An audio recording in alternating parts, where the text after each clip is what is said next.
Il y a 10 ans exactement paraissait, après le livre, une quarantaine de petits chapitres, une quarantaine de questions, et si on les reprenait aujourd'hui? Voilà par exemple, avant-hier, je tombe sur une YouTube d'une jeune doctorante bien à tous égards, et qui explique son travail, sa thèse, en disant « Bah ouais, mais ceux qui ont commencé la littérature et le numérique, c'était il y a 10 ans. Ils se posaient pas les mêmes questions que nous. » Puis tout d'un coup, tu te dis « Ouais, parce que tu sais, ils te disent « Ouais, les pionniers, machin, allez, dégage Pépé. » Et on s'y accroche à la table. J'allais dire, non seulement on s'y accroche, mais on s'y enfonce. Alors nos questions, nous qui avons vu l'avant, le début, et là maintenant, cette espèce de cataclysme de la transition, est-ce que nos questions sont périmées parce qu'on se les pose avant? Et est-ce que justement, toute la difficulté du numérique, c'est-à-dire de vivre en temps de transition, quand le présent est imprédictible? Ce qui ne vaut pas seulement que pour la question de la transition numérique de l'écrit. Mais en tout cas, se poser la question du saut mental. Comment on peut exercer un saut mental dans le présent, alors que dans les transitions passées, ce saut ne nous apparaît que comme rétrospectif, sinon lié à des hasards, des arbitraires. Et c'est pour ça que quand je reprends Rabelais, j'ai pas l'impression d'être un vieux crouton. Excusez-moi, madame. Mademoiselle. Alors Rabelais, il y a déjà plein d'autres choses sur mon site. J'ai fait une série de 30 vidéos où je lisais. Je mets le lien juste en bas. J'ai eu plusieurs étapes. La première, c'est de le découvrir chez mon grand-père maternel, dans cette armoire aux livres dont j'ai déjà parlé. Un copain de Fontenay-le-Comte, mais qui avait fait la guerre 14-18 avec lui. Je lui dis « Oh, t'es deux d'Anvix !» Et lui avait offert un Rabelais, une édition Larousse, expurgée. Par exemple, ce fameux chapitre « Pourquoi les moines ont la couille si longue ?» Vous savez, l'exemplaire de 1532 du Pantagruel et l'exemplaire de François Ier, on l'a aussi arraché, cette page. Eh bien, figure pas, là, dans le Larousse. Ça, c'est des détails. Et puis, comprendre que Rabelais, il y a une naissance de la langue, mais que cette naissance de la langue, à moi, elle était directement accessible parce que ça parlait ces langues que j'entendais dans mon enfance, en Vendée. J'ai jamais eu de problème à lire Rabelais. C'est pas de l'ancien français. Vous savez, ces gens qui disent « Ah, il faut traduire du bourrabaquin dans un coscosson. » Non, du couscous dans une marmite. Moi, je préfère la version, je crois que c'est Paul Valéry qui disait « L'ancien français est une langue étrangère qu'on sait d'avance. » Je ne me disperse pas. Là, la question, c'est le saut mental. Et pour ça, prendre l'exemple du temps. Alors, moi, la grande lecture de Rabelais ensuite, c'était de me procurer l'édition de Rose, qui, éditorialement, c'est terrible, c'est bourré de notes, de petits repères typographiques. La ponctuation, à l'époque, on ne savait pas, c'était tout remodelé selon les critères académiques. Bon, n'empêche que, tout d'un coup, j'étais armé. Et celui qui s'appelle le tiers-livre, ouais, il y a eu un petit virage là, pour ce qui concerne mon site. Alors, la première fois que j'ai lu Rabelais, densément, c'est-à-dire cette année où on arrivait à Berlin, en 1988, il y a un prof de la TU à l'époque, donc la grande université, mais côté ouest, Michael Nährlich, qui me dit, mais tu es à Berlin pour 1 an, bourse du Deutscher Akademischer Austauschdienst, le Berliner Künstlerprogramm du DAAD. Est-ce que tu accepterais de venir parler à nos étudiants, de faire une sorte de mini-séminaire? Waouh, la première fois qu'on me proposait ça, moi. Et je pense que Michael s'attendait à ce que j'attaque sur le contemporain, le nouveau roman, ou ma propre démarche. J'ai dit non, moi, ce que j'aimerais, c'est travailler Rabelais en direct. Et voilà, c'est parti comme ça. Et à mesure que j'entrais dans la question, ce que j'ai compris, c'est que c'était un projet de vie. C'est-à-dire que tu en sortais pas indemne, c'est pas la question, mais que pour comprendre, c'est pas grave s'il fallait la vie. Ça resterait là. sur l'établi. Et ça vous arrive pas souvent, des trucs comme ça. Alors, évidemment, c'était la même année, justement, chez Michael Nerlich, que pour la première fois, j'ai vu un Atari 1040. Un clavier. Dans le clavier, il y avait le logement pour la disquette. C'était l'époque où eux, les copains allemands, dans leur portefeuille, là, ils ouvraient le portefeuille et puis il y avait la petite disquette de sauvegarde. On fait plus ça maintenant. Là, on n'était pas encore dans l'ère Internet. Enfin, pour ce qui nous concernait. La première fois que j'ai vu Michael avec cette petite télé, je me suis dit, mais comment sort le texte? Pour moi, il fallait que si on tape, la sortie du texte, c'était immédiat. Tiens, déjà, le temps. Ben non. Tu préparais ton fichier, puis après tu cliquais sur l'imprimante à aiguille, 16 ou 32, avec un bruit là qu'on a quelquefois encore quelque chose. Dans les labos d'analyse médicale, par exemple, ils ont encore des petites imprimantes à aiguille. Mais donc cette lecture de Rabelais, pour moi, n'était pas liée aux questions de mutation numérique. Mais je découvrais justement une période de transition globale. La Terre est ronde, on le sait depuis bien longtemps, depuis Anaximandre. Mais qu'est-ce qui la tient? C'est elle est rondée dans le ciel. Mais est-ce qu'elle tourne autour du Soleil, comme l'annonce Copernic, mais avec des calculs inexacts? Ou est-ce qu'au contraire, c'est le Soleil et tout ça qui tourne, comme dans le système de Ptolémée, astres qui tournent circulairement autour d'autres astres, comme le défendait Tycho Brahe? Mais aussi la question du temps. Le temps, il suffit de prendre la Bible. La généalogie de tous les personnages inscrits dans la Bible depuis la création du monde, le double récit paradoxal de création du monde qu'inscrit l'entête de la Bible, la Genèse, eh bien ça fait 4004 ans. 4004 ans avant Jésus-Christ. Et ça fait partie de la fiction.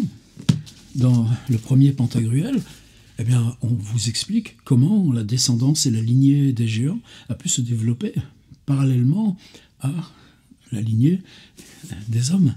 Mais quand vous arrivez au quart-livre, 20 ans plus tard, eh bien là, d'abord, la langue est presque définitive. C'est-à-dire, Pantagruel, 1532, c'est fait pour que quelqu'un lise aux autres. Donc, est-ce qu'il y a de la ponctuation? Oui, il y a ce qu'on nomme aujourd'hui le slash, le trait oblique, et puis des 2 points. Mais c'est tout.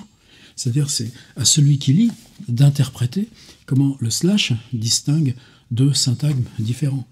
Quand vous arrivez au quart-livre, exactement 20 ans plus tard, eh bien, quasiment, c'est la langue qui ressemble à celle de Montaigne, mais tous les codes typographiques, les codes de notre français moderne sont présents. N'empêche que, sur ces 20 ans, la langue française va se former progressivement.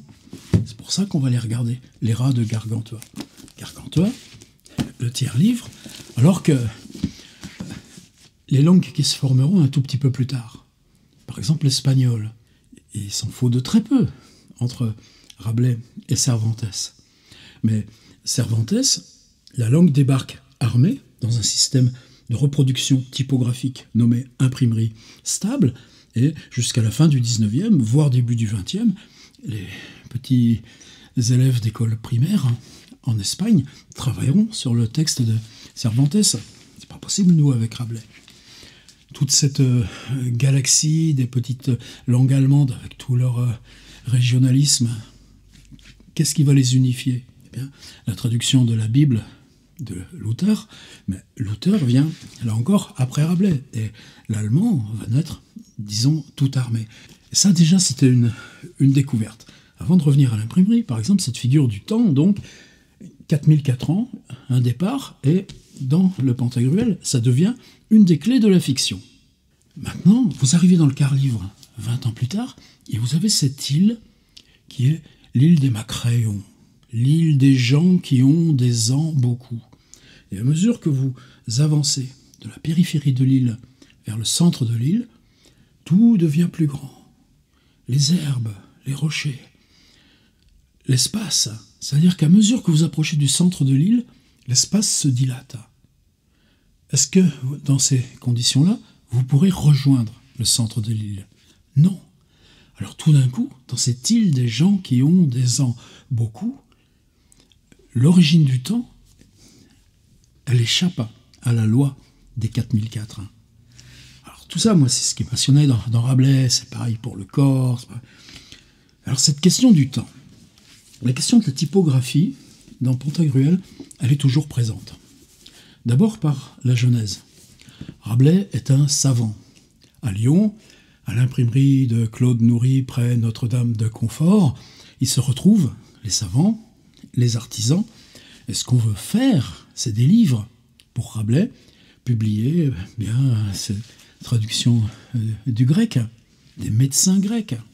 Et il y a une tâche vitale pour eux à disposer typographiquement d'un savoir qui soit fiable concernant la faune, la flore, la médecine, le droit, la géographie, tout simplement.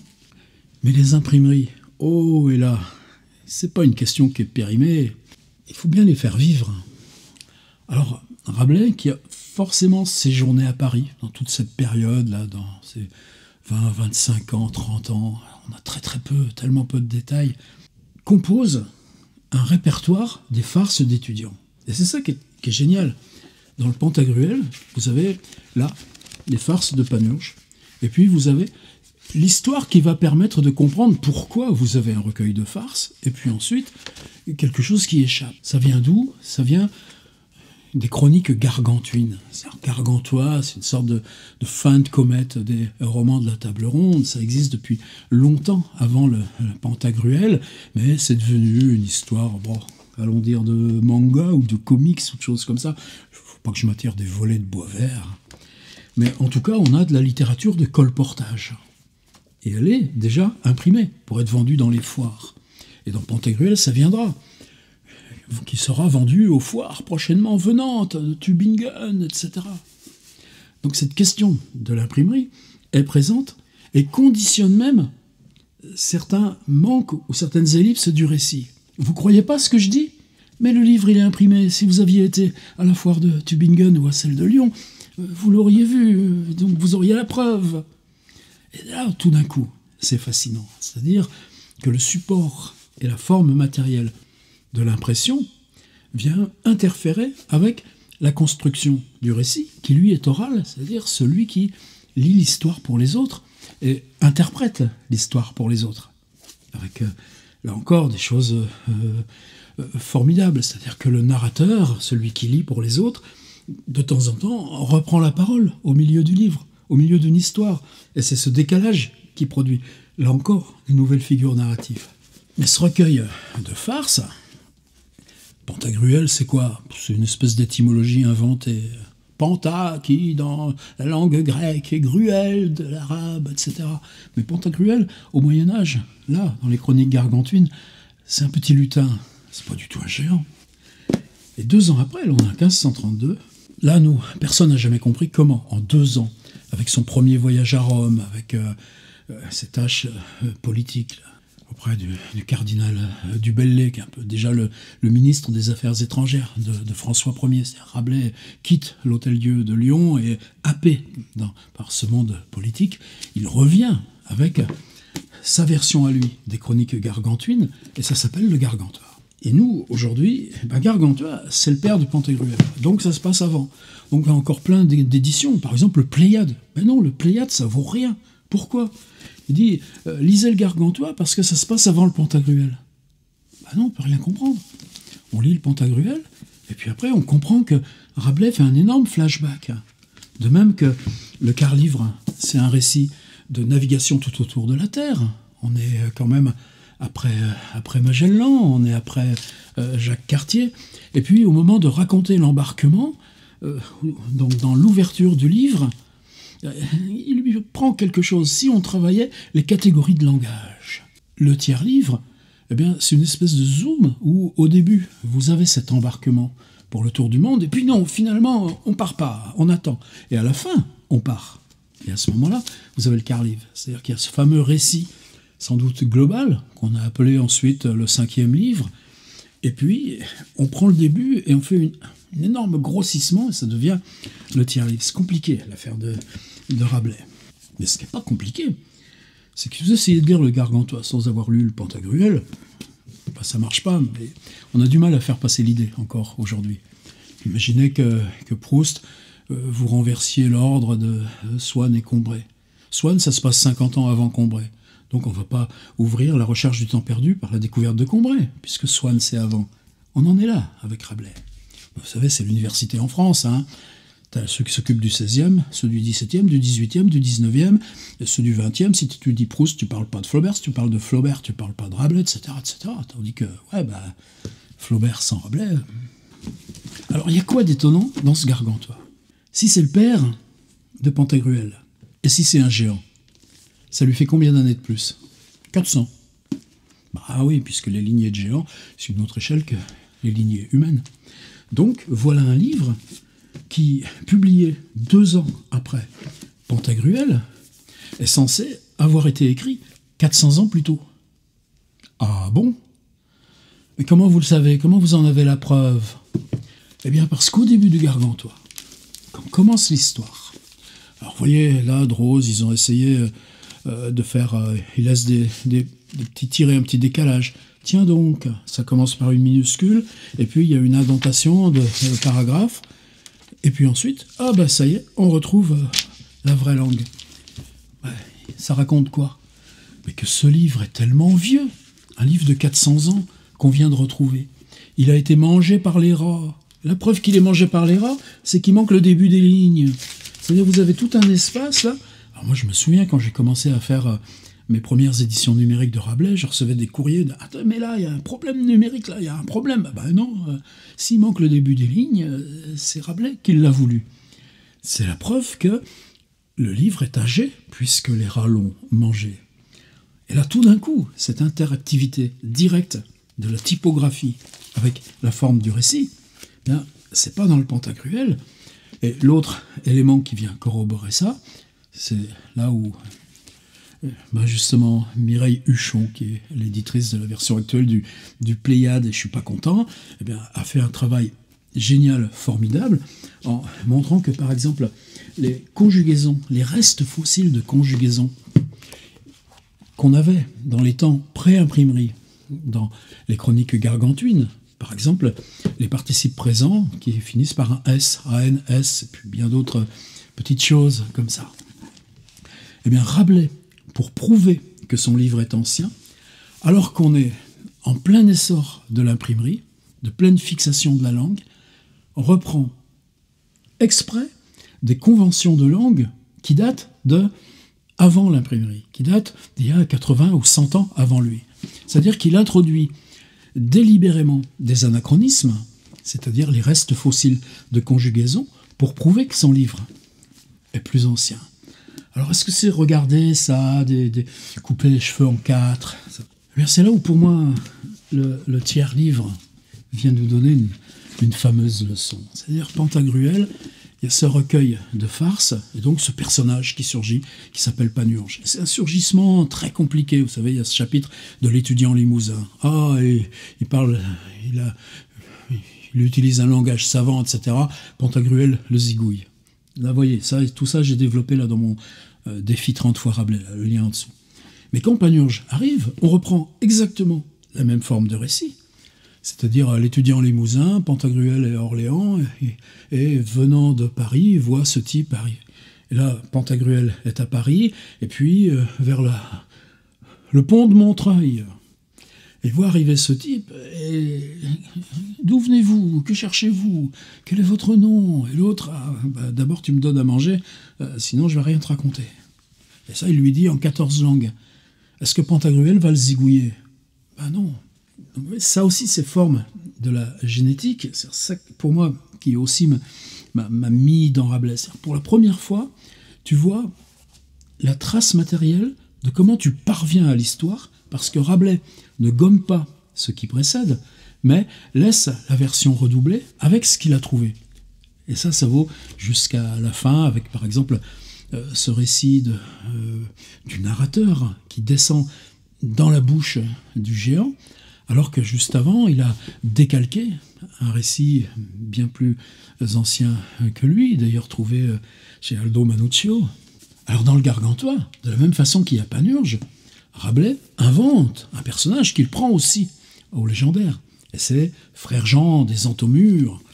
Mais Frère Jean, ça va être aussi celui qui, par exemple, dit « Si on veut surprendre l'ennemi, on va le surprendre avant qu'il fasse jour. Alors, ça, c'est quelque chose de traditionnel dans l'art de la guerre. Mais en littérature, est-ce que vous pouvez décrire si vous ne voyez pas ce que vous décrivez? On n'a jamais vu de récit qui se passe la nuit. Donc Rabelais va installer un entre-deux, un juste avant l'aube où on devine. Et là, pareil, c'est des inventions qui sont formidables, qu'on retrouvera dans le quart-livre avec le récit de la tempête, où on peut raconter dans le noir? Non. Mais par contre, il y a des foudres, éclairs et autres infractions, des flambantes nuées, si que nos apparences être perturbées, etc. Vous avez ces flashs stroboscopiques. Et là, les personnages deviennent visibles dans le noir, au moins par intermittence. Et voilà le magnifique début de la tempête. Alors donc, voilà Frère Jean. Panurge, Frère Jean. Pantagruel, Gargantua. Mais dans le tiers-livre, tout d'un coup, parce que Panurge et Frère Jean sont différents, les voilà qui interviennent tous les deux dans le récit. Et c'est comme si Rabelais ne s'en était pas méfié. Au point que, tout d'un coup, mais comment ces deux personnages peuvent coexister dans le même temps que celui du livre? Alors, prenons-le au sérieux. Faisons que Frère Jean voit Panurge, et Panurge voit Frère Jean, et qu'est-ce qu'ils vont faire? Ils vont commencer par s'injurier. Vous savez, Panurge, couillon moisi, couillon flétri, couillon, etc. Puis l'autre, Panurge s'adressant à Frère Jean dans son admiration, couillon madré, couillon rusé, couillon, etc. Il y en a 160 de chaque. Il y a 2 listes de 160 adjectifs appliqués au couillon, qui est à la fois insultant et affectueux, mais qui simplement ont pour but d'effacer le fait que, impossibilité matérielle totale, que ces deux personnages soient ensemble sur la même page. Donc la page se divise, et c'est les 2 listes de vocabulaire. Une liste de vocabulaire, là par contre, ça n'a pas d'âge, on peut les affronter. Et ensuite, eh bien, les deux avancent, vous savez, c'est Varennes, entre Candé et Montsoreau, de Cande à Montsoreau, et puis ils entendent les cloches, et puis c'est les cloches qui leur disent, etc. Et il y a ce face-à-face. Et qu'est-ce qui se passe dans le face-à-face? Panurge, il a vieilli. Il est comme le poireau, la tête blanche, même si la queue reste droite et vigoureuse. On est chez Rabelais, hein. Mais qu'est-ce qu'il dit, Frère Jean? Je vois ta barbe, et le gris et le blanc, qui sont comme le marbre et le porphyre, etc., qui sont l'usure de toute chose. Et la preuve, c'est que dans ta barbe, je vois Asie, je vois Afrique, je vois Amérique. Comment la notion de visage pourrait émerger alors qu'il n'y a pas de notion du moi? Le « je » dans Rabelais, c'est Alcofribas Nazier, c'est les lettres en désordre du nom de l'auteur. Le moi, je suis moi-même la matière de mon livre. Eh bien, c'est Montaigne, un tout petit peu après. Puis ensuite, il y aura Rousseau, etc., toute la philosophie du sujet. Pour Rabelais, c'est un concept totalement impossible. Est-ce que vous pouvez avoir un visage s'il n'y a pas une langue qui le réunit dans un moi? Eh bien, dans ce passage du tiers-livre, la disjonction de 2 personnages qui ne peuvent pas être ensemble parce que 400 ans les séparent, c'est en décrivant une carte du monde dessinée par le vieillissement de l'autre, le gris de sa barbe, que le visage va émerger comme possible du récit. Alors pourquoi reprendre ces vieilles lunes? Oui, je vous dis, tâche d'une vie, et voilà, c'est trop tard pour que je change. Et donc t'es pas pionnier, au contraire, tu t'enfonces. Mais dans quoi tu t'enfonces? C'est-à-dire qu'avec ces 4 livres de Rabelais, et puis tout ce qu'il y a autour, le document avant, le document après, les autres, on a une œuvre qui s'écrit, non pas dans l'invention de l'imprimerie, on est quasiment 50 ans après, mais l'imprimerie est encore un objet dont on ne sait pas très bien quoi faire. Prenez 1535, l'affaire des placards. François Ier, qui en 1535 signe un décret interdisant l'imprimerie sur le territoire français. Pourquoi eux, ils sont à Lyon? Parce que Lyon, t'es à une journée de cheval de la Suisse, tu peux toujours te carapater. Et ça durera longtemps. Agrippa d'Aubigné aussi, ce sera ça. Alors évidemment, le décret de François Ier sera bloqué par le monde autour de lui. Ils sont tellement stupéfaits. Laissons ça. Mais entre 1532 et 1552, on a une transition. Est-ce qu'ils peuvent la penser dans le temps où elle arrive? On ne peut pas penser une transition autrement que rétrospectivement. Image qu'on va pouvoir refouiller aussi chez Marcel Proust. Par contre, qu'est-ce qui différencie Rabelais des autres? C'est que si tu intègres ces catégories de la mutation, si tu prends le risque d'écrire là, et si je l'utilise, l'imprimerie, et si j'écris un livre qui prouve qu'il vient d'avant l'imprimerie parce que j'ai ces restes fossiles de déclinaison, et si la preuve de l'ancienneté du livre, alors que je l'imprime, c'est que les rats ont mangé le début des lignes, la question du support typographique et la question de la matérialité de la diffusion. Acheter ça dans une foire et le lire pour les autres, et tout le monde va rire. Puis tout d'un coup, tu riras plus. Et puis la question du temps, et puis la question du ciel, et puis la question des planètes, et puis la question du corps. C'est parce que précisément, Rabelais s'installe à chaque fois dans 4 états très spécifiques de la mutation initiée par l'imprimerie, et que chaque fois le livre devient l'image de ce que change la matérialité du support, qu'il va trouver ses figures et son invention de récit. Est-ce que nous, dans nos inventions de récit, on peut rester à côté du numérique? Non, puisque c'est notre rapport au monde qui se construit par le numérique, y compris notre rapport à l'immédiat, au plus proche, à la communication privée. Alors, est-ce que 10 ans après mon bouquin, mes questions à moi sont périmées parce que les jeunes gens les formulent autrement? Peut-être. Mais n'oubliez pas Rabelais. Et là, c'est comme Frère Jean des Entomures et Panurge. Il nous faudra bien 400 ans avant qu'on soit périmé de nous, qui interrogions le numérique il y a 10 ans, quand ces jeunes gens étaient encore à l'âge du collège. Je suis méchant? Oh, c'est une bonne guerre, hein. Faut bien qu'on s'amuse un peu ici. Ciao.